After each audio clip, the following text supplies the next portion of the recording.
انترفيو. بما أنه ما زلنا متواصلين معكم ومواصلين التغطية ومتابعة آخر التطورات في القضية الفلسطينية بعد عملية طوفان الأقصى، نستقبل ضيوفي موجودين معنا في البلاتو: السيد سيف الدين الدريني، دبلوماسي سابق مختص في العلاقات الدولية ورئيس الجالية الفلسطينية بتونس. مرحبا، شكرا على قبول الدعوة. شكرا على الاستضافة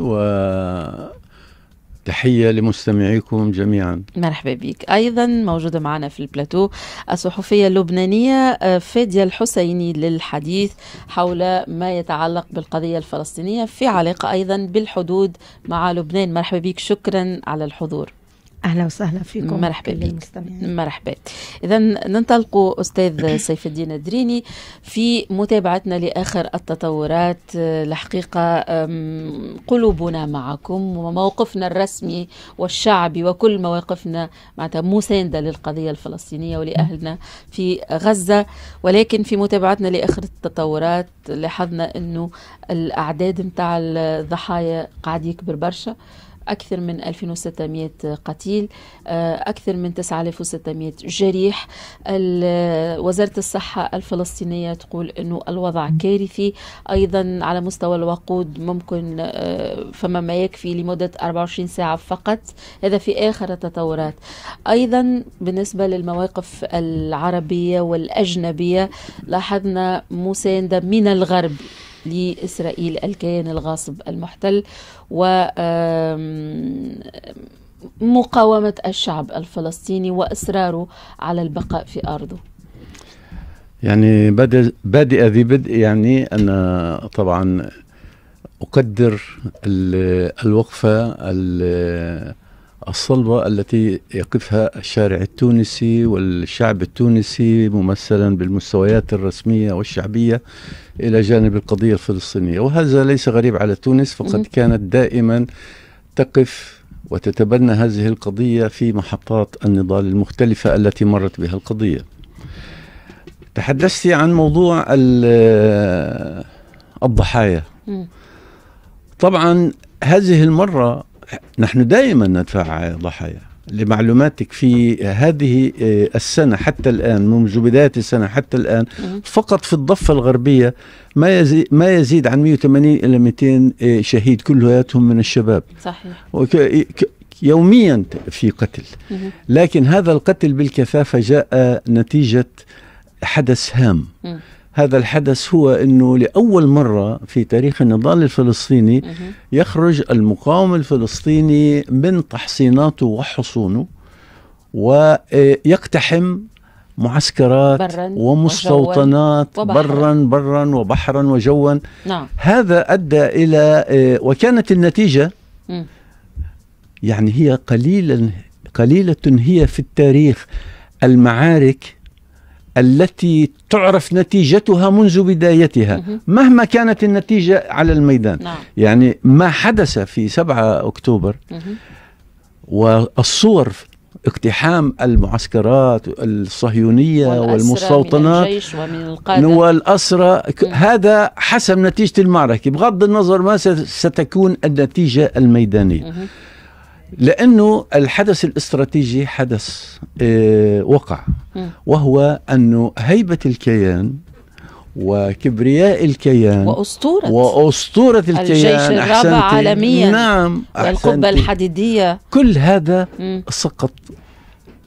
وأنظمة الدفاع والاستخبارات والاستعلامات. نعم. نعم. إضافة إلى ذلك لأول مرة دخلت إسرائيل في حروب مع غزة ومع كذا، لم تأتي حاملات الطائرات الأمريكية إلى المنطقة والسفن بريطانية وإمداد استطلاع ألماني وإلى آخره. لماذا؟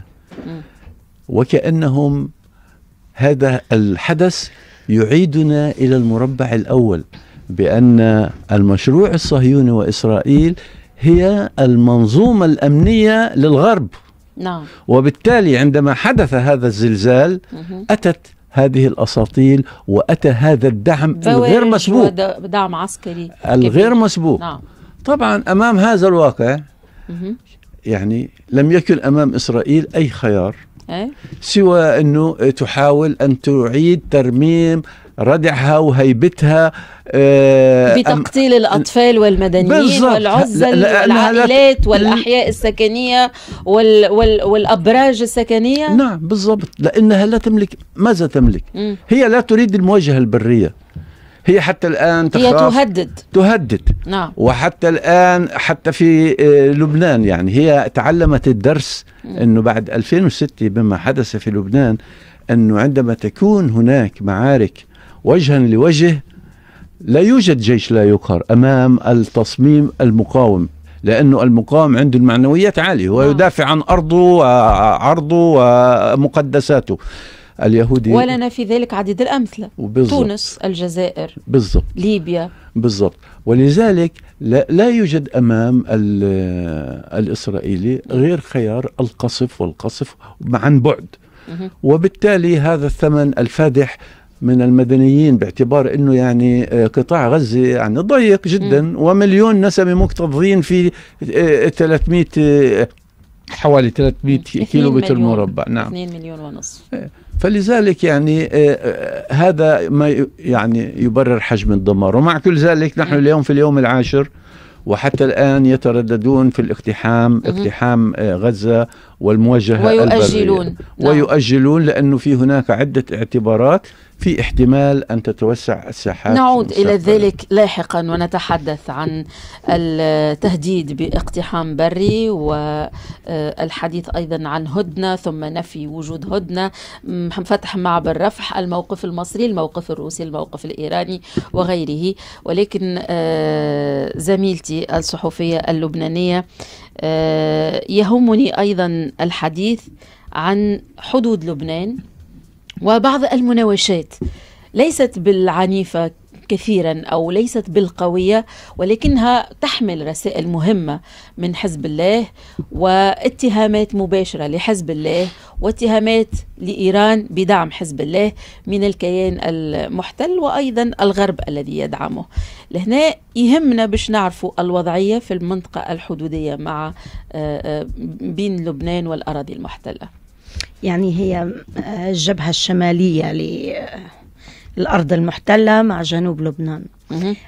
أول شيء يعني التوتر الذي يعيشه العدو في الحدود الجنوبية مع لبنان هو يعني نصف المعركة نحن بنعتبره، لأنه العدو يعتبر جبهة لبنان هي الجبهة الأقوى والجبهة الأكثر إصرارا على إزالته، لأنه المقاومة في لبنان رفعت هذا الشعار إزالة الكيان. لكن هنا نرى بأنه عندما تدخل لبنان من الجبهة الشمالية في الحرب على الكيان مؤازرة للمقاومة في فلسطين، المقاومة التي ما فعلته في 7 أكتوبر لم يكن يتخيله العقل، ولا أحد يعلم ماذا كان سيحصل في لحظتها. هل هو درس آخر من دروس 2006 في جنوب لبنان عندما استبقت المقاومة الحرب التي كانت مقررة عليها وعلى لبنان في سبتمبر 2006 واستبقته وقامت بعملية مباغتة للمخطط الذي كان سينفذ في سبتمبر، عندما أسر جنديين وقامت المفاوضات وقعدت الأمم على هذه المفاوضات وأخرجنا آخر أسير من السجون الإسرائيلية بعد حرب 2006 ومنهم الشهيد سمير قنطار الذي كان عميد الأسرى في السجون. الجبهة الداخلية والدعم الإيراني للبنان والمخاوف الإسرائيلية من الدعم الإيراني ليس بجديد. الدعم الإيراني منذ الأزل للمقاومة، لسوريا، للعراق، لفلسطين ككل، وليس فقط لغزة، ليس فقط للمقاومة أو حماس أو الجهاد الإسلامي، لا. وعندما رفع أمين عام حزب الله في لبنان شعار نحن مع تركيا السنية وفنزويلا الشيوعية مدام هم مع فلسطين، يعني لم يكن يميز طائفيا أو لم يكن يميز الجنسية التي تدعم فلسطين، بل قال بأننا نحن كلنا مع الأحرار. الدعم الإيراني للمقاومة في فلسطين والمقاومة في لبنان وقصف مطارات الجيران وكل ما هنالك، مطار سوريا، مطار حلب، مطار دمشق، وأخرجهم عن الخدمة لمدة يومين أو 3 أيام، وكأنه العدو يقول بأن السلاح سيخرج للمقاومة عبر المطارين دمشق وحلب. هنا إيران تهدد معناتها بصفة بالتصريح وحزب الله يصعد. هل يمكن أن تشهد المنطقة على الحدود في لبنان مواجهات عنيفة؟ هل يمكن أن تتدخل إيران؟ هل يمكن أن نرى حربا بين الكيان الصهيوني وحزب الله، حربا قوية على منطقة الحدود؟ لبنان الآن يعيش حالة حرب، حتى لو كانت رصاصة واحدة خرجت من جنوب لبنان. هذا قاعدين نتابعوا فيه. هذا الآن لبنان يتهيأ لحرب.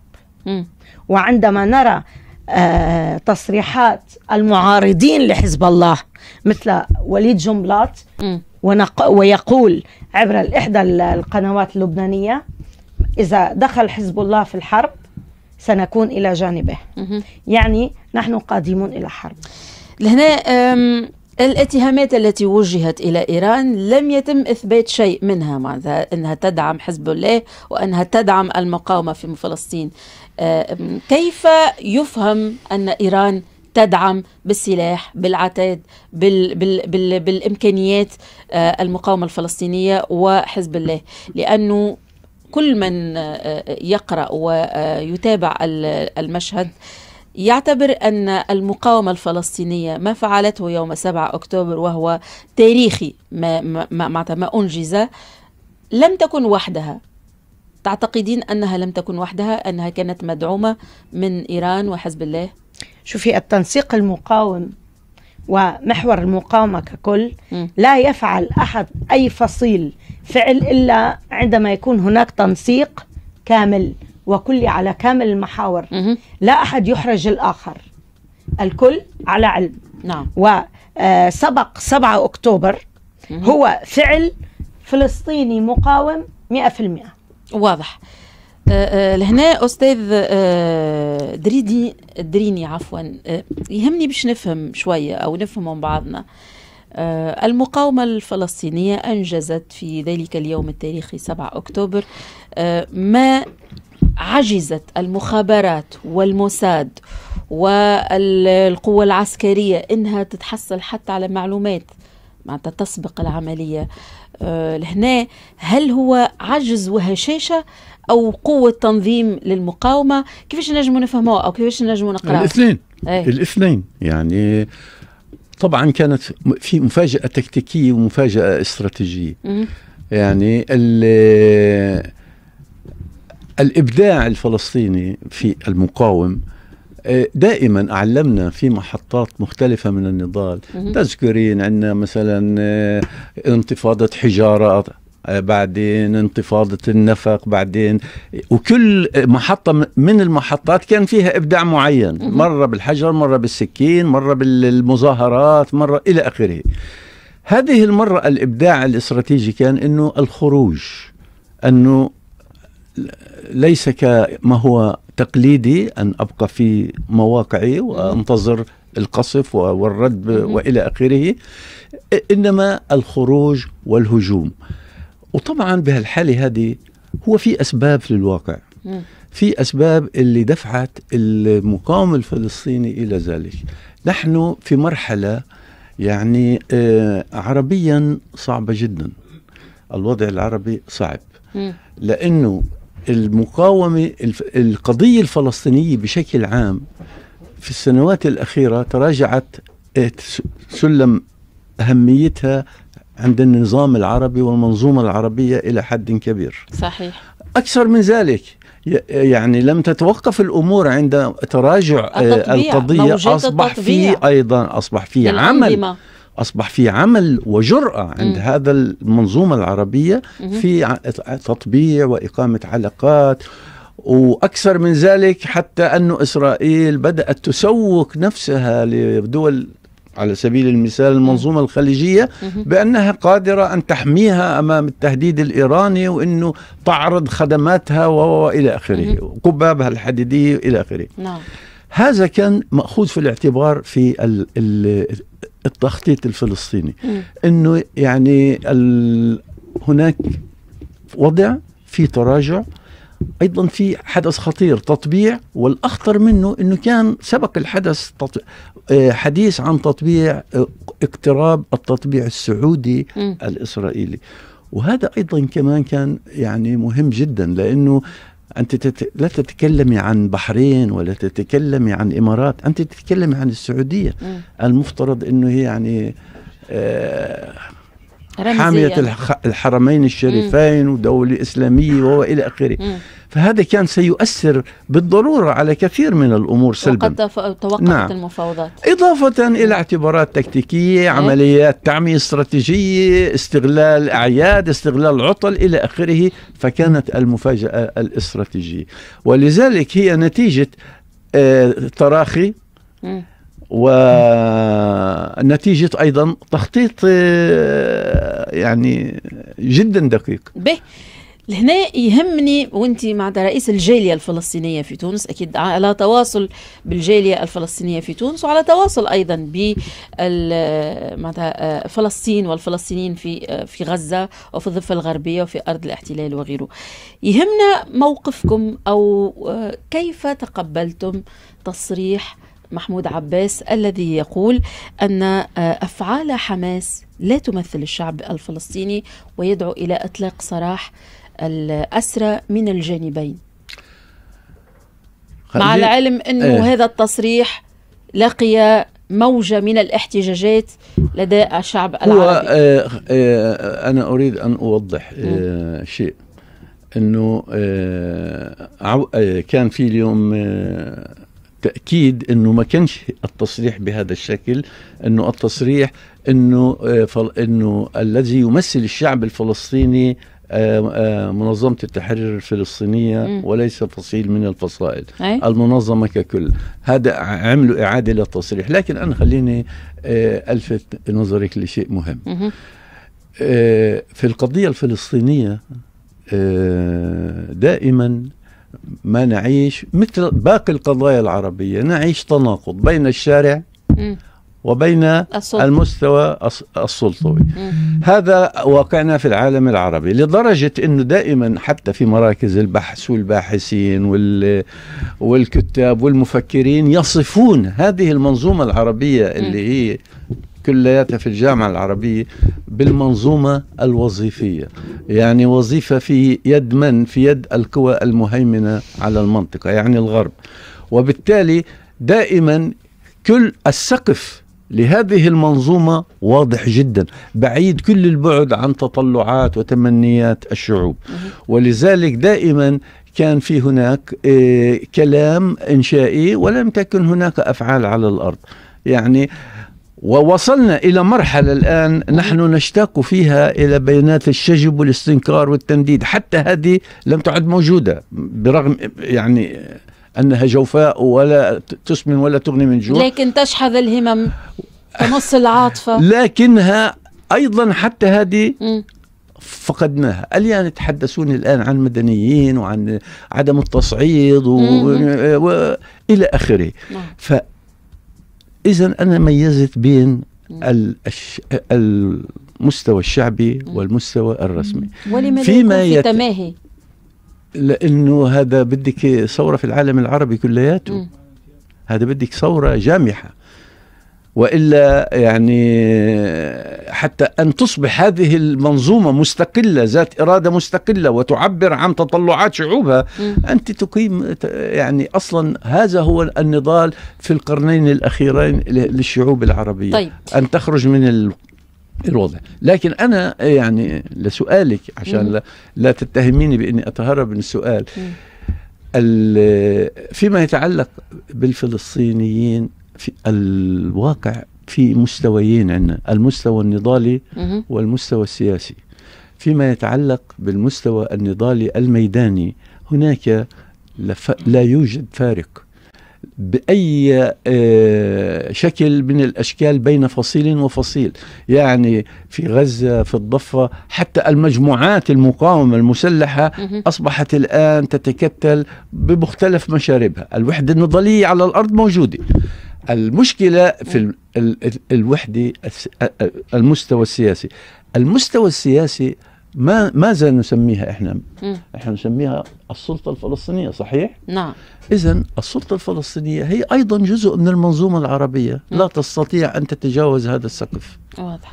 وبالتالي من الناحية السياسية واضح الأمور، أما من الناحية النضالية الميدانية كما ترين النتائج واضح. نرجع للأستاذة زميلتي أستاذة حسيني.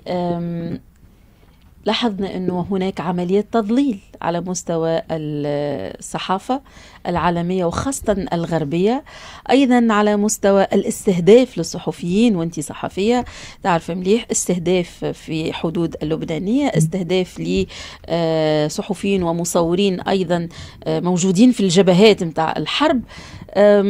شو تقييمك لهذا، خاصة أنه فما وقفة احتجاجية احنا في تونس نظمتها النقابة الوطنية للصحفيين بسبب ما يتعرض له الصحفيين، وأكيد أنه الهدف بالأساس هو عدم نقل الصورة كما هي على حقيقتها أمام التضليل المتعمد من الصحافة الغربية. وشفنا بعض الوقفات الاحتجاجية أمام بعض القنوات الأجنبية في بريطانيا. أولا الرحمة للشهيد عصام عبد الله مصور وكالة رويترز للأنباء في جنوب لبنان اللي استهدفوا الطيران الإسرائيلي في سيارته وأصاب مراسلات ومصور قناة الجزيرة أيضا هناك. يعني ونحن بنعرف بأنه أجمل يعني العالم، جزء من العالم يتابع وكالة رويترز للأنباء، ويتابع أيضا قناة الجزيرة. جزء كبير من العالم العربي إلى الآن يتابع قناة الجزيرة. نرى بأنه استهداف الصحفيين ما هو إلا تعتيم على ما يحصل وسيحصل وما حصل. يعني عندما استهدفت سيارات الإعلاميين ليس أول مرة. نرى أيضا من استهدف عندما استهدف محمد درة وراء أبوه جمال الدرة، كان هناك صحفي من BBC صوروا، الصحفي الوحيد الذي استطاع أن يأخذ الفيديو مباشر ونشره عبر الإعلام أجمع. بعد سنة من نشره لمحمد درة، حادثة محمد درة واغتيال محمد درة وراء بيو، كان يومها بعام قتل هذا الصحفي واستهدف هذا الصحفي أيضا، وهو مراسل BBC، مصور BBC. إذن الوكالات العالمية عندما نرى الأخبار في CNN ولا أوروبا بشكل عام لا نلوم عليهم، بل نلوم على القنوات العربية التي تضلل الحقائق وتضلل الشعوب العربية، كما ضللتها في الحرب على سوريا، حرب الإرهاب، كما ضللتها في العراق، كما ضللتها في ليبيا. يعني كل هذه المعمعة الإعلامية تدخل في ضمن الحرب النفسية. ينضم إلينا عبر المباشر في الهاتف الأستاذ كريم حسين، نائب رئيس القسم الخارجي مختص في الشأن العربي والإفريقي بصحيفة القاهرة 24، موجود معنا مباشرة عبر الهاتف في الفوكس.